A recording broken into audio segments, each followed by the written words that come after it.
Hello, my name is Dr. Ron Fussell, and I am pleased to have this opportunity to talk to you a little bit about APA style, formatting, and academic writing in general in Creighton's graduate school educational leadership programs.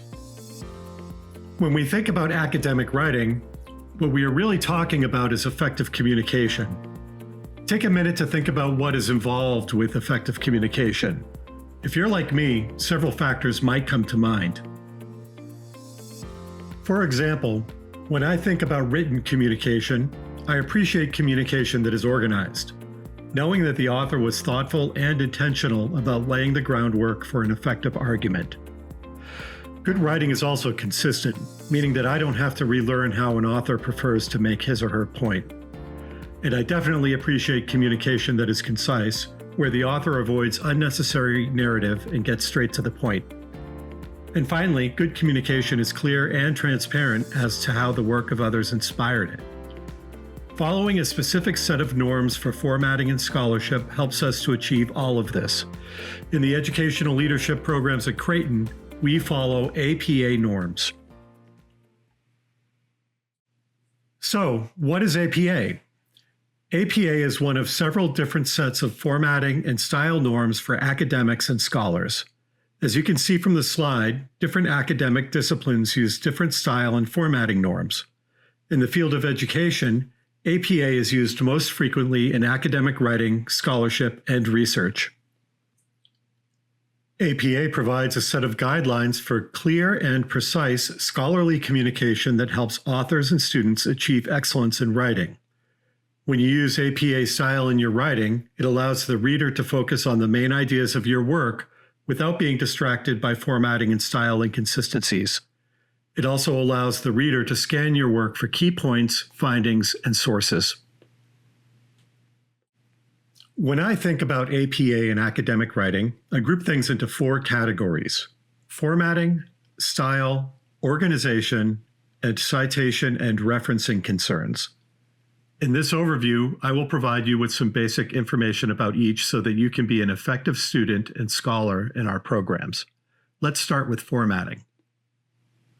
In the online educational leadership programs at Creighton, you will generally be completing assignments that can be broken into three categories: research papers, discussion boards, and template-based assignments. Research papers tend to be the most involved in terms of formatting, so let's start there. The purpose of a research paper as an assessment in this program is for you to have the opportunity to provide analysis and apply new learning using precise academic language while engaging with scholarly sources and doing so using the norms of APA formatting for the reasons that I previously mentioned. Remember that there is no room for interpretation regarding APA formatting. So be sure to follow your instructor's directions carefully regarding font size, margins, and other formatting concerns. There are different components to an APA research paper. Let's examine them a little more closely. Every APA paper that you write should have a separate title page. This might be different from other styles of formatting that you might be used to. The title of the paper should summarize, captivate, and engage. But it's also good to be concise, focused, and succinct, using essential terms from your paper. Use title case, where all important words are capitalized. The title is centered, bolded, and positioned in the middle to the upper third of the page. Note the presence of a page number, which you can set up as a header, the title, your affiliation, and the course number, course name, instructor, and date. Some papers that you write might require an abstract. An abstract is a brief, comprehensive summary that's usually fewer than 250 words of your paper. It exists on its own page after the title. Note that the word abstract is bolded and centered at the top of the page. There is no indentation of the text that follows, and the summary itself is concise and well written. The body of the paper is where you will answer the prompts. It should be double-spaced with 1-inch margins. There is no extra space anywhere, including the extra space that Microsoft Word tends to add between paragraphs. Be sure to eliminate that. Note again the presence of a page number, the title of the paper, which is bolded and centered, the presence of an introductory paragraph, and the use of Level 1 headings, bolded and centered, to organize the narrative according to themes. Most research paper assignments will have a minimum and maximum page length threshold. Be sure to observe the page length thresholds in completing your work. There should be a separate page for the reference list. The title of the page should be References, not Works Cited or Bibliography. The order of the references is alphabetical by author's name. Note the presence of a page number, the page title, and the use of hanging indents, which can be set up in the ruler feature of Microsoft Word. Finally, I will note that in many courses, your instructors will provide a pre-formatted Microsoft Word template for APA papers. I encourage you to use it. As I mentioned before, you will encounter other types of assignments too, such as discussion boards and template-based assignments. Discussion boards are a staple of online learning, but there are some differences in how you will approach them. They're less formal and more conversational, yet still written in narrative form. The discussion board is where the instructor will evaluate your engagement with the readings, so be sure to cite all of the readings from the module. Be substantive but concise, read the assignment prompts carefully, and organize your work according to the prompts. APA citations and references are always required. Pro tip, edit your post in Microsoft Word as you're developing it, and when you're done, you can copy and paste it into the discussion board. Be sure to copy and paste, and don't just attach your Microsoft Word document as a file. That will make the discussion board more manageable for everyone. Template-based assignments are alternative assessments that usually call on you to apply a skill or a group of skills in a practical way, such as developing a PowerPoint, writing a letter, or working in existing tables or other worksheets. These are not papers, but you should follow instructions carefully and always cite using APA citation and reference formatting. Now that we've learned a little bit about how to format your work according to APA style, let's talk now about the style of academic writing that you'll be engaging in this program. When we refer to style, what we're talking about is the clear and consistent communication and presentation that will be expected of you when you complete your work in this program. Attending to the details of style will help you to avoid confusing presentation of analyses and arguments. There are many aspects of style, especially in APA formatting. This presentation will only focus on a few. Starting with some basic concepts, when you write numerals in APA formatting, we want you to spell out single-digit numbers and use numerals for multiple-digit numbers in most cases. So for example, instead of saying that there are 3 core faculty members who teach in the Educational Leadership Program, using the number 3, you want to spell out the word 3. There are 3 with the word 3 spelled out, core faculty members who teach in the Educational Leadership Program. Conversely, if you wanted to say that the graduate certificate in Catholic school leadership has attracted students from 41 different states, it's okay in that instance to use the number 41 as opposed to writing out the word 41. APA formatting forbids the use of contractions. So we ask you to avoid the use of contractions in academic writing. So instead of saying, "I can't believe how easy it is to write with APA style," you would say instead, "I cannot believe how easy it is to write with APA style." It can be confusing at times to know when to use quotation marks. According to APA style, we only use quotation marks when we're using direct quotations from a source. we do not use quotation marks for book or article titles, nor do we use quotation marks to emphasize words or phrases. So for example, if I wrote a book called Transforming Hearts and Minds, and you wanted to refer to it in your narrative, you would use italics, not quotation marks, to refer to the book.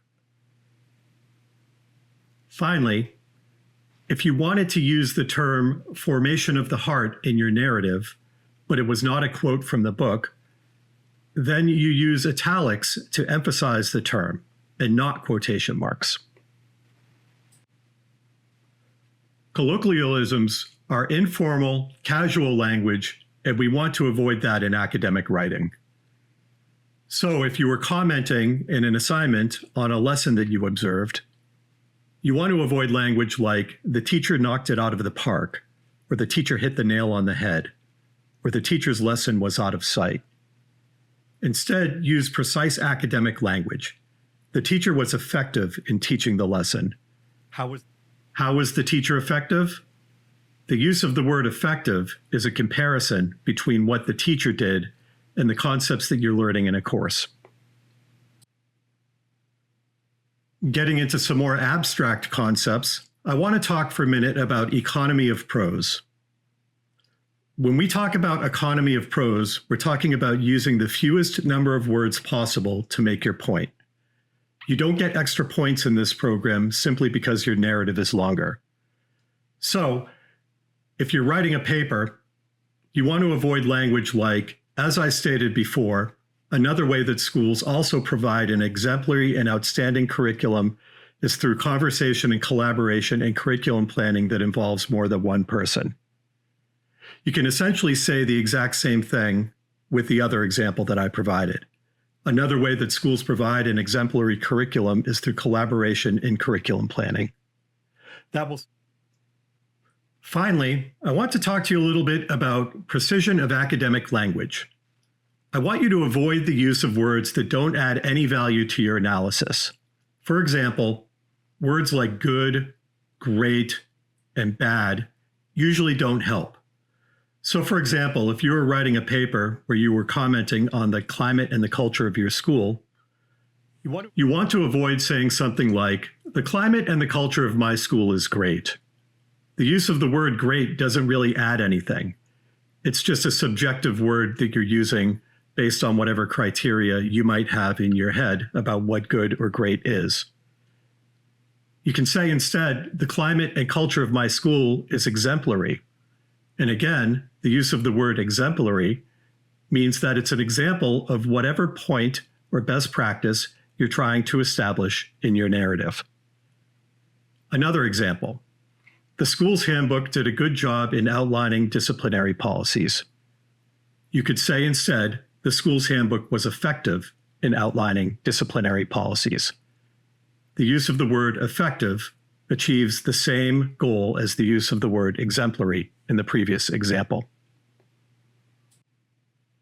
Finally, I want to mention again that the APA publication manual has many considerations regarding the style of academic writing that is required. To be honest with you, I'm still learning as I go. I would encourage you to purchase the APA7 publication manual so that you can have it as a handy desk reference. The APA publication manual is available at barnesandnoble.com, amazon.com, and through other major bookseller outlets.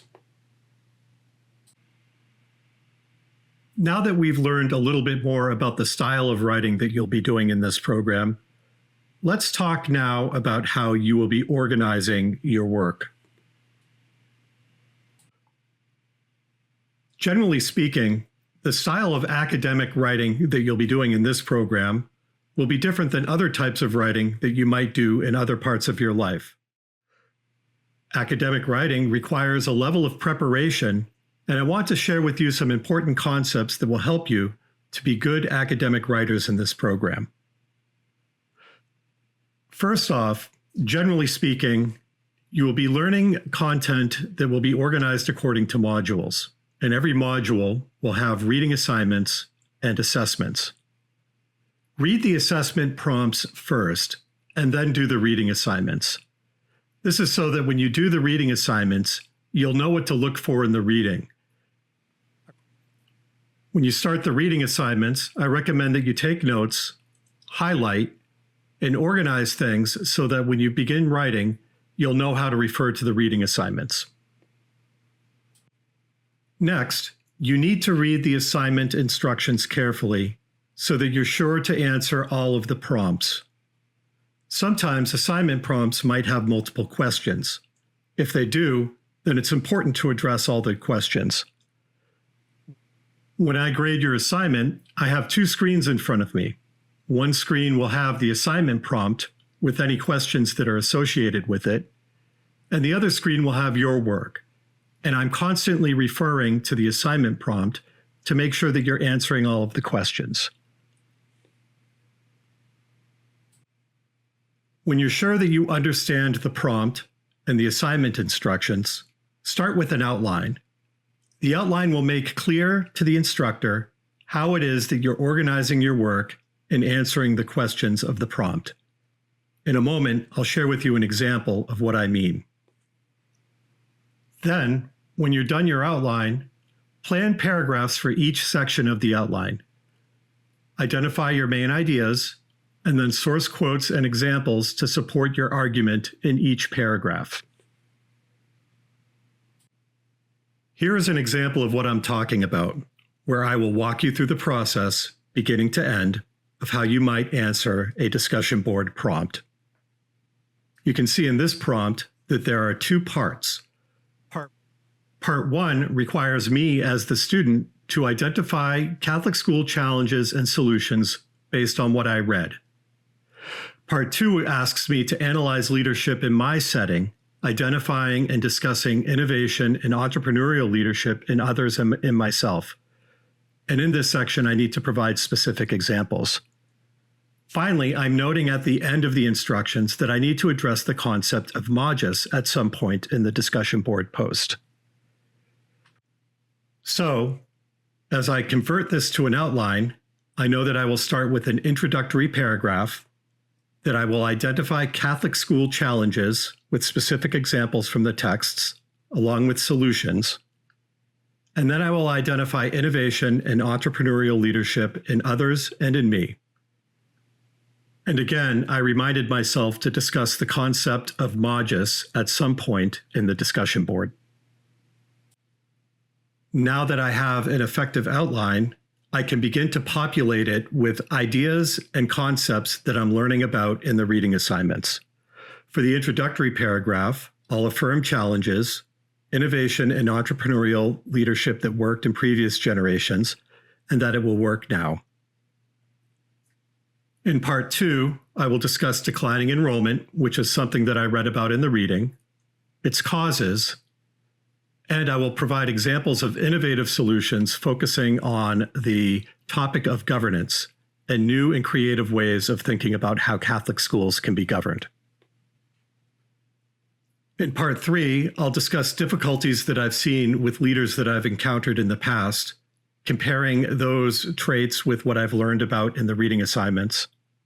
And then finally, I'll talk a little bit about my own reflection on innovative leadership, opportunities and challenges that I face based on my personal strengths.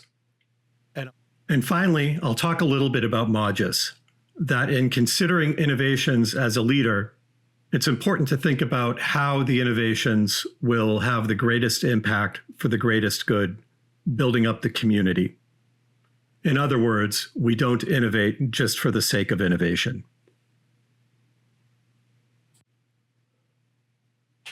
Now that I have a strong working outline, I can begin to build all of this out into paragraph form. I'm not going to read every paragraph to you word for word, so don't worry about that.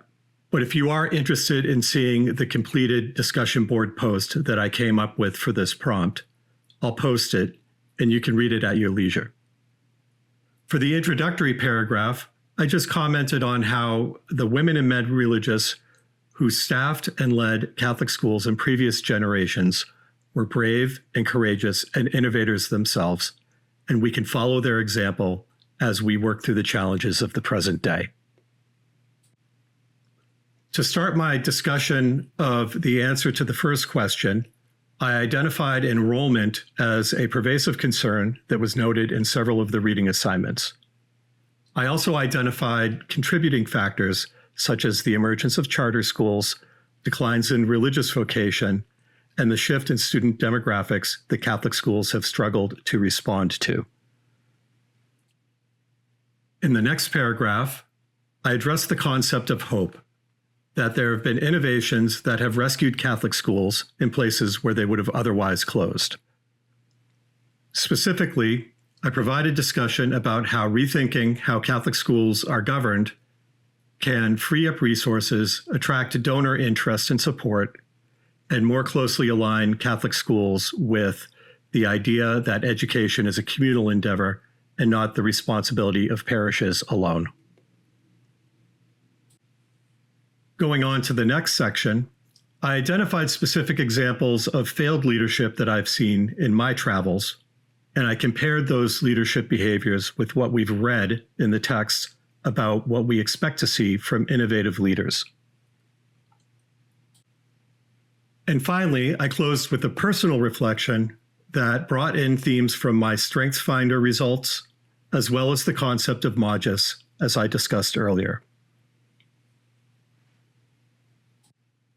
This basic process of outlining, developing your outline, and building paragraphs can be adapted for use in research papers and in other types of assignments that you will encounter in this program.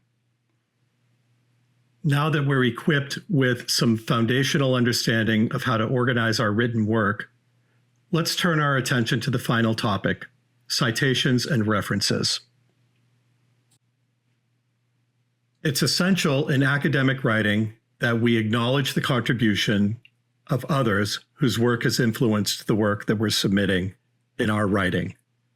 Put another way, we need to cite and reference and acknowledge anything that we write that does not come from our own brains or is not common knowledge.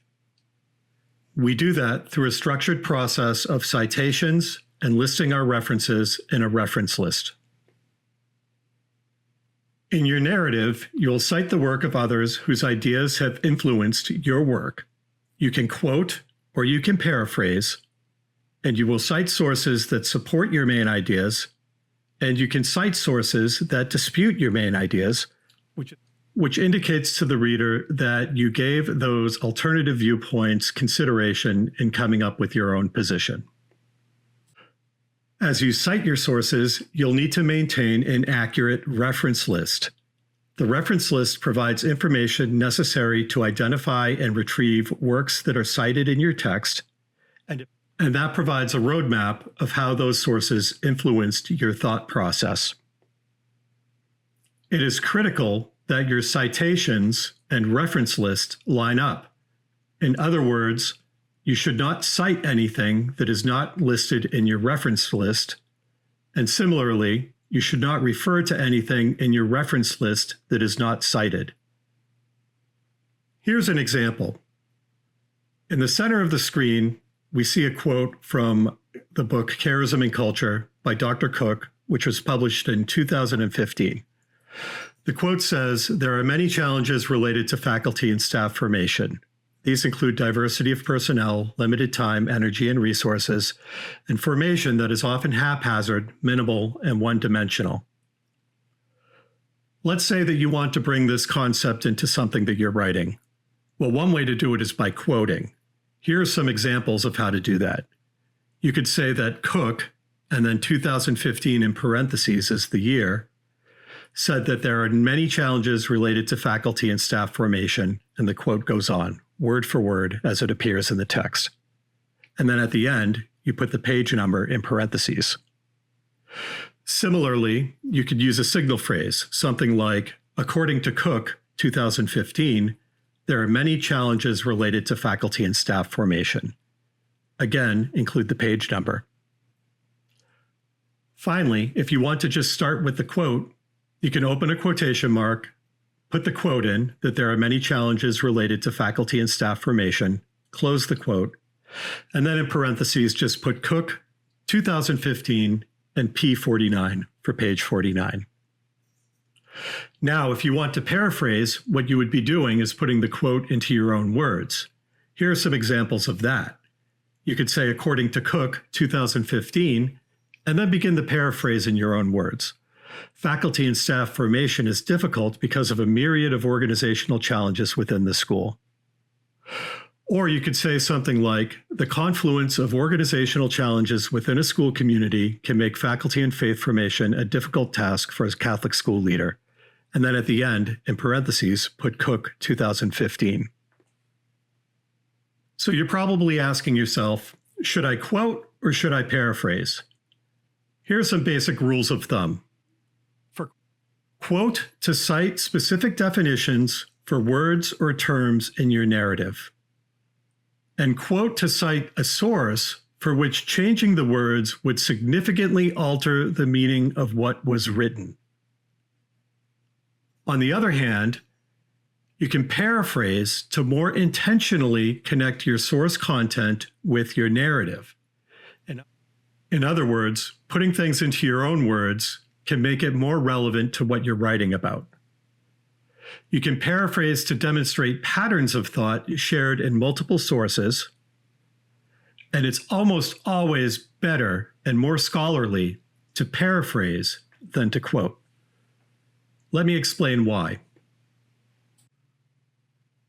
Let's say you're writing a paper and you have a sentence that you've written that says, one important aspect of leading a Catholic school is attending to the faith formation of teachers.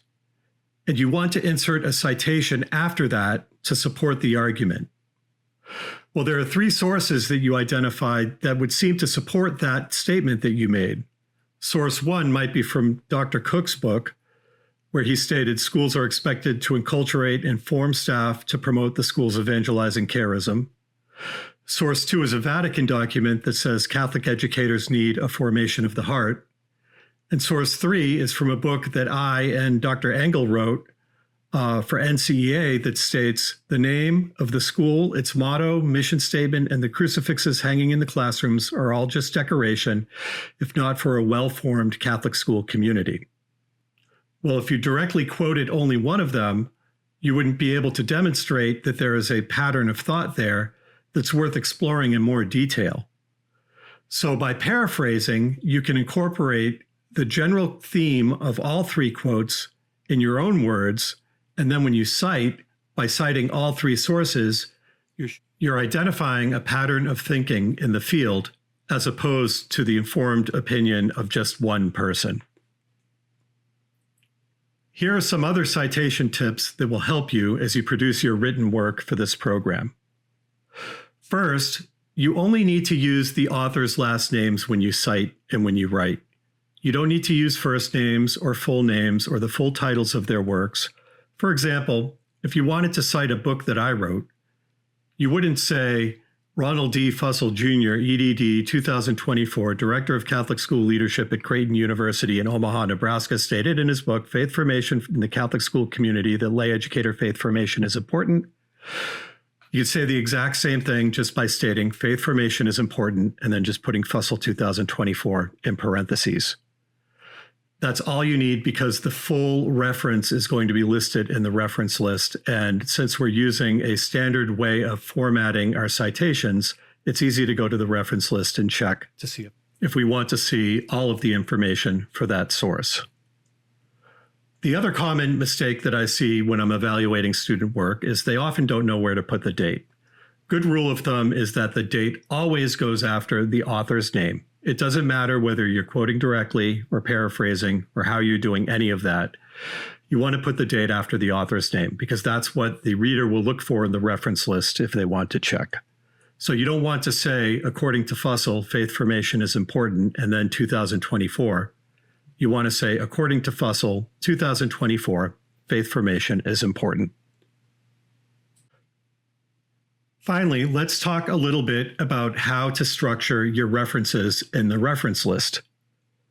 Your reference list will capture important information about the sources that you cited, such as the author's names, publication dates, the titles of the works, if they're in periodicals, the titles of the periodicals, and the publishers.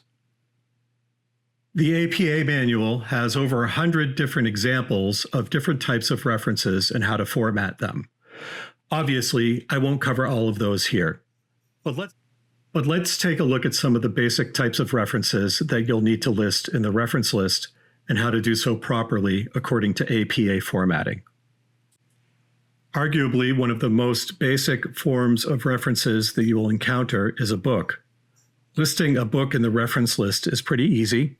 It's the last name and the first initial, followed by the date, and then the title and subtitle of the book in sentence case, meaning that the first letter is capitalized only, along with any proper nouns.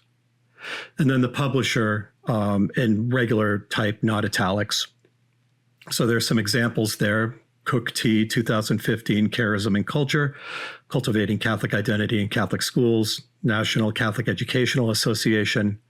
Another example with two authors, Fussell R. and Engel M., 2024, Faith Formation for the Catholic School Community, a source book for practitioners, National Catholic Educational Association. For an article, you need to capture a little bit more information. We start with the author's name, last name, and first initial, followed by the date, the title of the article and the subtitle of the article in sentence case, not italicized, followed by the title of the journal in title case and in italics, along with the volume, issue, pages, and digital object identifier number, according to the formatting in the example on the screen. The DOI, or digital object indicator, is basically a serial number for that article. It's usually in the form of a web URL, and you can find it at the beginning of the article if there is one. So including the DOI is helpful in terms of providing information that can lead the reader to review that particular article if they choose to do so. So for some examples, you could cite Fussell R, 2021, Feed My Sheep, a framework for lay educator faith formation in Catholic schools, published in the Journal of Catholic Education, volume 24, issue 8, pages 143 to 164, and then the DOI follows that. Similarly, here's an example with many authors: Simons T, Applegate C, Cook T, Fussell R, Philip K, Rodlack A, and Rosales L, 2022, Understanding the Latino Student Experience in Catholic High Schools in the United States Diocese, published in International Studies in Catholic Education, pages 1 through 16. This publication did not have a issue number or volume number, so those were omitted, but it did have a DOI, which is included at the end. Sometimes you might want to cite your school's handbook or a Vatican document or something that was authored by an organization and not one person. This is a pretty basic process. The organization in this case is the author, followed by the date, followed by the title of the work, and then if it came from a website, you can include the URL for the website. So for example, if you're citing a Vatican document on Catholic education, you would put the Congregation for Catholic Education, 1977. The document is called The Catholic School, and then the URL. Here's a reference that follows from Creighton Preparatory School, 2024, and it's their student parent handbook, and the URL follows that. Sometimes we need to refer to a website in our written work. When we do that, we want to make sure that we're actually referring to the website and not to a document. For example, if you were to download a PDF of a school document from a school's website, you can cite it with the school as the author using the format that I mentioned on the previous slide. But for an actual website, you'll put the author, the date, the title of the work, the site name, and the URL. So for example, if you wanted to cite something from the Education Department website for Creighton, you would put Education Department 2024, say it's About Us, if that's the page that you're citing. Creighton University is the author and the URL. Or if you wanted to cite the Bishop Girton High School webpage on Known, Valued, Treasured, you would follow a similar format. Finally, what we've all been waiting for, ChatGPT. If the use of ChatGPT influenced your work in any way, it needs to be cited just like anything else. The American Psychological Association is still working out how to cite and refer to ChatGPT in the reference list. This guidance on this slide represents the American Psychological Association's most recent guidance as of the summer of 2024. When we list ChatGPT in the reference list, we list OpenAI as the author, the date that you accessed it in terms of the year, which is 2024, ChatGPT, and then the version. If you use the free version of ChatGPT, it's version 3.5. And then the URL, which is chat.openai.com/chat. There's some considerations, though. The author or creator of ChatGPT is OpenAI. So OpenAI is technically the author or the source for whatever ChatGPT gives you. And we just treat it as an algorithm. The date is the year of the version that you used. So as I said, we're still in the year 2024. The name of the model is ChatGPT, so that is technically the title. In your narrative, you should provide the prompt that you used to request the response from ChatGPT. And then if you wish, you can include the full transcript of your chat in the appendix. So, as we're all learning, ChatGPT and other forms of artificial intelligence are only growing and they're not going away. And we expect that you'll be using ChatGPT and other resources like that that are available to you to be more effective leaders and students. The key is to just cite it like you would cite anything else and be transparent about how you used it in your work. As I mentioned before, the APA 7th edition publication manual is a handy reference and worth the investment for you as students who will be using APA formatting for all of your assignments here at Creighton University. I would also add that the Purdue University Online Writing Lab has an outstanding resource for APA style and formatting that's available to you for free. The website is linked in many of the courses that you'll be taking here at Creighton. Finally, I want to leave you with 3 important thoughts. First, if after watching this presentation, you're feeling like, oh my God, I don't know whether the period goes on the left side or the right side of the quotation mark, or should there be 2 spaces after a period, or should I use the Oxford comma? Don't be overwhelmed. We're all learning. We're all doing our best, and we all understand that. Second, if you need help, don't be afraid to ask. It's our job as instructors to help you when you need help, and we're happy to do it. So just let us know what you need, and we'll help you with whatever questions you have. Finally, just do your best and expect to make mistakes along the way and embrace that learning process. I remember my first semester as a student here at Creighton 10 years ago when I was in the Catholic School Leadership Program as a student, and I submitted my first APA paper. It was riddled with mistakes, and it came back with a lot of red ink. But over time, I grew as a student and as a writer, and so too shall you. Thank you for being a part of this program and for your continued efforts to improve your communication skills through your written work. It's my hope for you that you will put your newly acquired knowledge and skills to good use in support of your schools and the students that comprise them. Godspeed to you, and thank you again.